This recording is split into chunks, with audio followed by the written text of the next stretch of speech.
नमस्कार। कौटिल्य के विचारों का अध्ययन करने के क्रम में अब हम कौटिल्य के आर्थिक नीति संबंधी विचारों का अध्ययन करेंगे।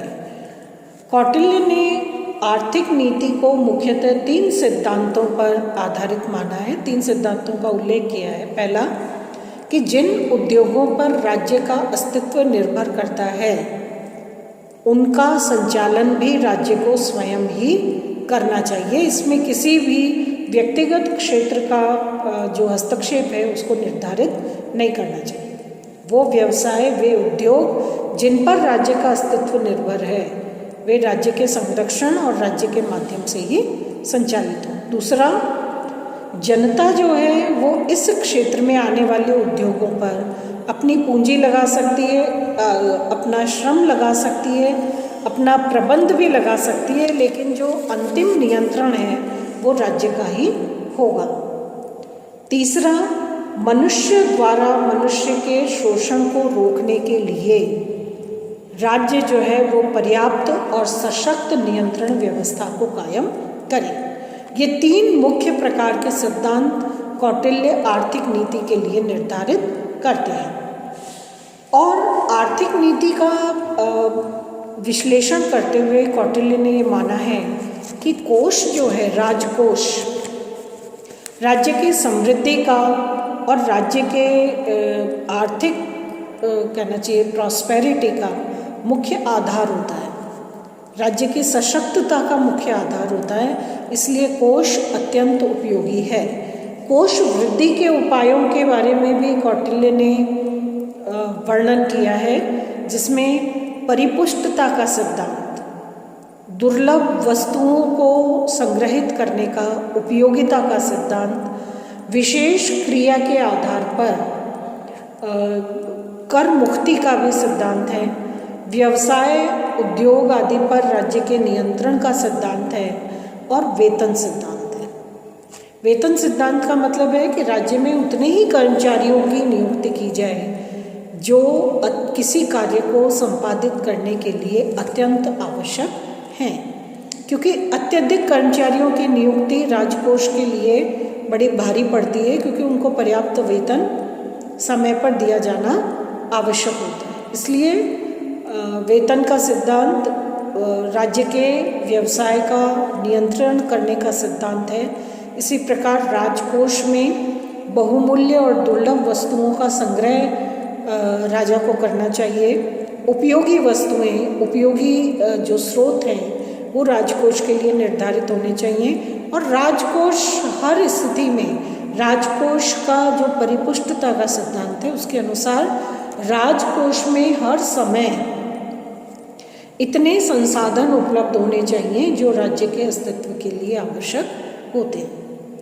उनको जुटाना, उनका निर्धारण करना, उनको संग्रहित करना, उनको सुरक्षित रखना, ये राजा की आर्थिक नीति का एक अहम और महत्वपूर्ण कार्य होता है। कोष संचय के लिए कौटिल्य ने आय शरीर और आय मुख नामक श्रेणियों की व्यवस्था की है। आय, शरीर और आय मुख। शरीर का मतलब है रिक्वायरमेंट और मुख का मतलब है उस रिक्वायरमेंट को या आवश्यकता को पूरा करने के लिए जुटाए जाने वाले संसाधन और स्रोत, माध्यम या तरीके जिनसे कि आय शरीर का निर्धारण होता है।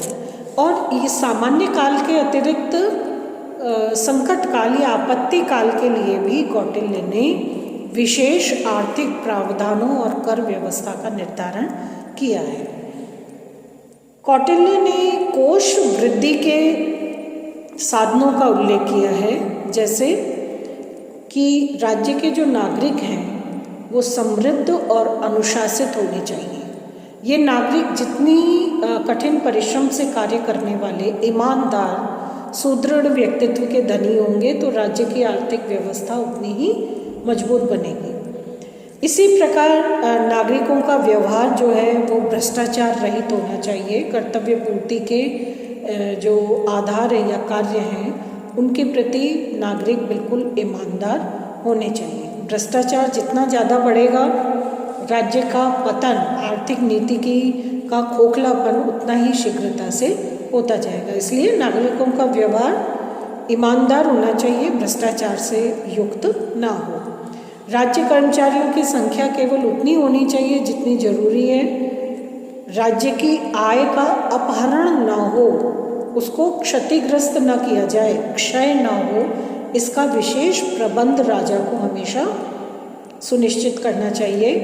राज्य का उद्योग और व्यापार जिन पर राज्य की अर्थव्यवस्था आधारित है वो उन्नत होना चाहिए, विकसित होना चाहिए, और राज्य में अन्न का उत्पादन पर्याप्त मात्रा में होना चाहिए।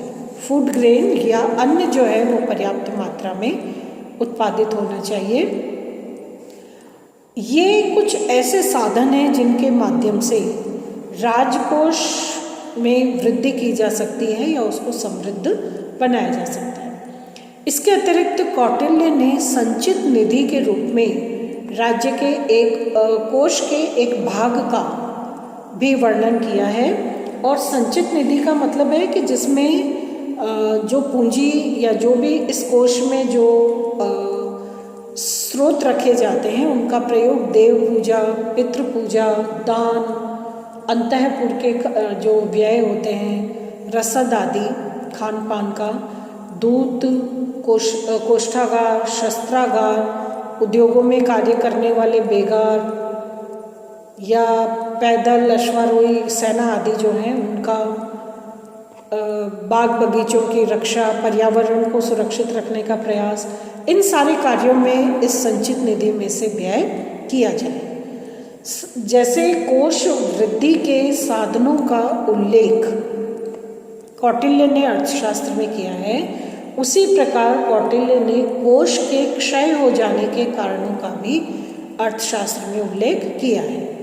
और कोष क्षय के ये जो कारण हैं इनमें प्रतिबंध न होना, इसके प्रयोग में किसी प्रकार का नियंत्रण नहीं रखना, व्यवहार, फिजूल खर्ची का व्यवहार, परिहापण, अवस्था, उपभोग, परिवर्तन, अपहार, इस प्रकार के साधनों का वर्णन करके कौटिल्य जो हैं वो राजकोष के क्षय को किस प्रकार रोका जा सकता है उसके समाधान का वर्णन भी करते हैं।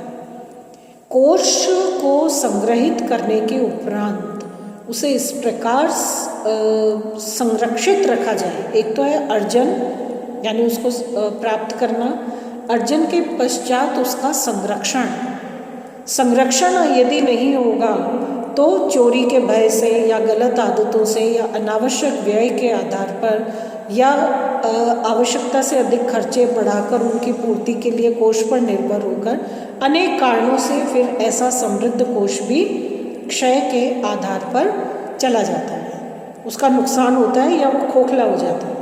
और इस प्रकार का क्षतिग्रस्त कोष जो है वो राज्य की समृद्धि को, संपूर्ण समृद्धि को नकारात्मक रूप में स्थापित कर देता है। इसलिए राजा को कोष के प्रति बहुत ज़्यादा सतर्क होना चाहिए। जैसे प्रतिबंध है, जब लाभदायक कार्य में धन नहीं लगाया जाए और उससे प्राप्त आय को राजकोष में जमा ना कराया जाए बल्कि उसका व्यक्तिगत रूप में प्रयोग कर लिया जाए, या सार्वजनिक जो कार्य हैं इन सार्वजनिक कार्यों की अपेक्षा निजी लाभ के लिए धन का अनियंत्रित रूप में प्रयोग किया जाए, या राज्य के धन की समय पर उगाही न की जाए, वसूल न किया जाए राज्य का धन, अवस्तार। इसी प्रकार सार्वजनिक संपत्ति का उपयोग यदि स्वयं अधिकारी और कर्मचारी करने लगे या प्राप्त धन जो उससे जमा नहीं करवाएं और बिना व्यय ही जो उसका रिकॉर्ड है वो अलग तरह से कायम, गलत तरीके से कायम कर लिया जाए, जिसे अपहार कहा जाता है। तो ये सारे ऐसे जो उपाय, जो कारण हैं जो किसी कोष को क्षय की तरफ उन्मुख करते हैं, उन सब कारणों के प्रति राजा को गंभीर होकर चिंतन करना चाहिए और उन्हें रोकने के लिए बहुत अनुशासित और सशक्त रूप में अपने संसाधनों का प्रयोग करना चाहिए। कौटिल्य के अर्थशास्त्र ने भारतीय वित्त के इतिहास में इस प्रकार से एक नया अध्याय खोला है और उसमें सार्वजनिक वित्त के सबसे अधिक विस्तृत और संभवतः विश्व के प्राचीनतम सिद्धांतों को संजोने का या उन्हें स्थापित करने का प्रयास किया है। कौटिल्य ने शांति काल और संकट काल दोनों के लिए एक प्रकार से अर्थव्यवस्था को अलग अलग प्रकार से परिभाषित किया है, साधनों का उल्लेख किया है और दोनों ही अर्थव्यवस्थाओं का मूल उद्देश्य है एक शक्तिशाली और लोक कल्याणकारी राज्य की स्थापना करना।